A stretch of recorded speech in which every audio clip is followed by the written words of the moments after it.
హైదరాబాద్ కల్తీ కల్లు దందా నిస్సిగ్గుగా విస్తరిస్తోంది. తిలా పాపం తలా పిడికెడు అన్నట్లు ఒక్కొక్కరి పాత్ర బయటకొస్తోంది. నిబంధనల ఉల్లంఘనలు, కొందరు అధికారుల జేబులు నింపుతుంటే అమాయకుల ప్రాణాలు పంచభూతాల్లో కలుస్తున్నాయి.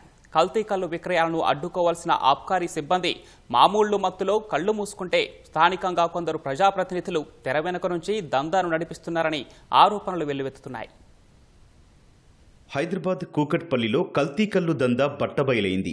5 దుకాణాల్లోని కల్లు నమూనాలను పరీక్షించగా 4 చోట్ల అల్ఫ్రాజోలం కలిపినట్లు అధికారులు తేల్చారు. అక్రమాలు జరుగుతున్నా పట్టించుకోలేదంటూ బాలానగర్ ఆబ్కారీ సీఐపై సస్పెండ్ వేటు పడగా మరికొందరిపైన ఉన్నతాధికారుల విచారణ జరుగుతోంది. ఆబ్కారీ శాఖ అధికారుల డొల్ల తనిఖీల వల్లే నిరుపేదలు మరణించారని విమర్శలు వినిపిస్తున్నాయి. సాధారణంగా చెట్ల నుంచి సేకరించిన కల్లును మాత్రమే లైసెన్స్ పొందిన దుకాణాల్లో విక్రయించాల్సి ఉన్నా ఆ నిబంధనలను తుంగలో తొక్కి నిర్వాహకులు కల్తీ కల్లు దందాకి పాల్పడుతున్నారు. తెలుపు రంగు కోసం క్రీమ్, నురగ కోసం కరక్కాయ పొడి, మత్తు కోసం ఆల్ఫ్రాజోలం, క్లోరోహైడ్రేట్ వంటి ప్రమాదకర రసాయనాలు కలుపుతున్నట్లు అధికారులు గుర్తించారు. అడ్డగోలు వసూళ్ల వల్లే ఆబ్కారీ సిబ్బంది మౌనం వహించారన్న ఆరోపణలు వెల్లువెత్తుతున్నాయి.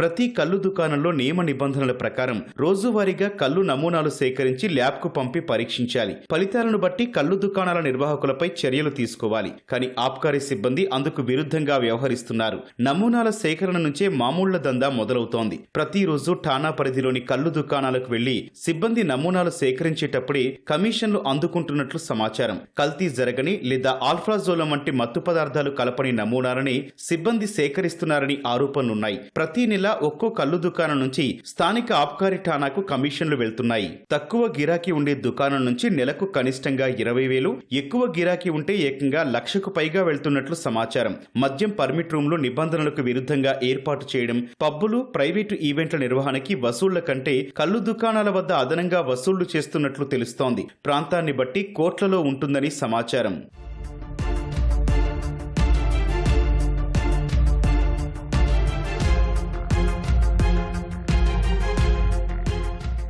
రంగారెడ్డి జిల్లా రాజేంద్రనగర్ నియోజకవర్గం పరిధిలోని ఓ కల్లు దుకాణం భారీ వ్యాపారం చేస్తోంది. మెహదీపట్నం, గుడిమల్కాపూర్, కార్వాన్, ఆసిఫ్ నగర్, మైలార్దేవపల్లి వంటి ప్రాంతాల నుంచి వందలాది మంది అక్కడికొచ్చి కల్లు తాగుతారు. ఇక్కడ భారీ స్థాయిలో కల్తీ దందా నడుస్తున్నందుకు నెలవారీగా సుమారు 1,00,000కు పైగా స్థానిక ఆబ్కారీ ఠాణాకు పంపిస్తున్నారు. ఇది కేవలం స్టేషన్కి వెళ్లే కమిషన్ మాత్రమేనని, అధికారులకు మరో వాటా ప్రత్యేకంగా వెళ్తుందని కొందరు సిబ్బంది బహిరంగంగా చెబుతున్నట్లు తెలుస్తోంది. మానసిక చికిత్సకు చెందిన ప్రముఖ ఆసుపత్రి ఉండే ప్రాంతంలో మామూళ్లు ఇచ్చేందుకు కల్లు దుకాణాల నిర్వాహకులే సిండికేట్ గా మారారు. 4-5 కల్లు దుకాణాల నిర్వాహకులంతా కలిపి స్థానిక ఆబ్కారీ స్టేషన్ కి 50 నుంచి 75,000 మధ్య మామూళ్లు ముట్టజెబుతున్నారు. అవి కాకుండా సిబ్బందిని చూసుకోవాల్సి ఉంటుంది. అడపాదడపా కల్లు దుకాణాల్లో నేరాలు జరగడం, మత్తు ఎక్కువై కుప్పకూరడం వంటి ఘటనలు జరిగితే అదనంగా చెల్లించుకోవాల్సి వస్తుందని సమాచారం.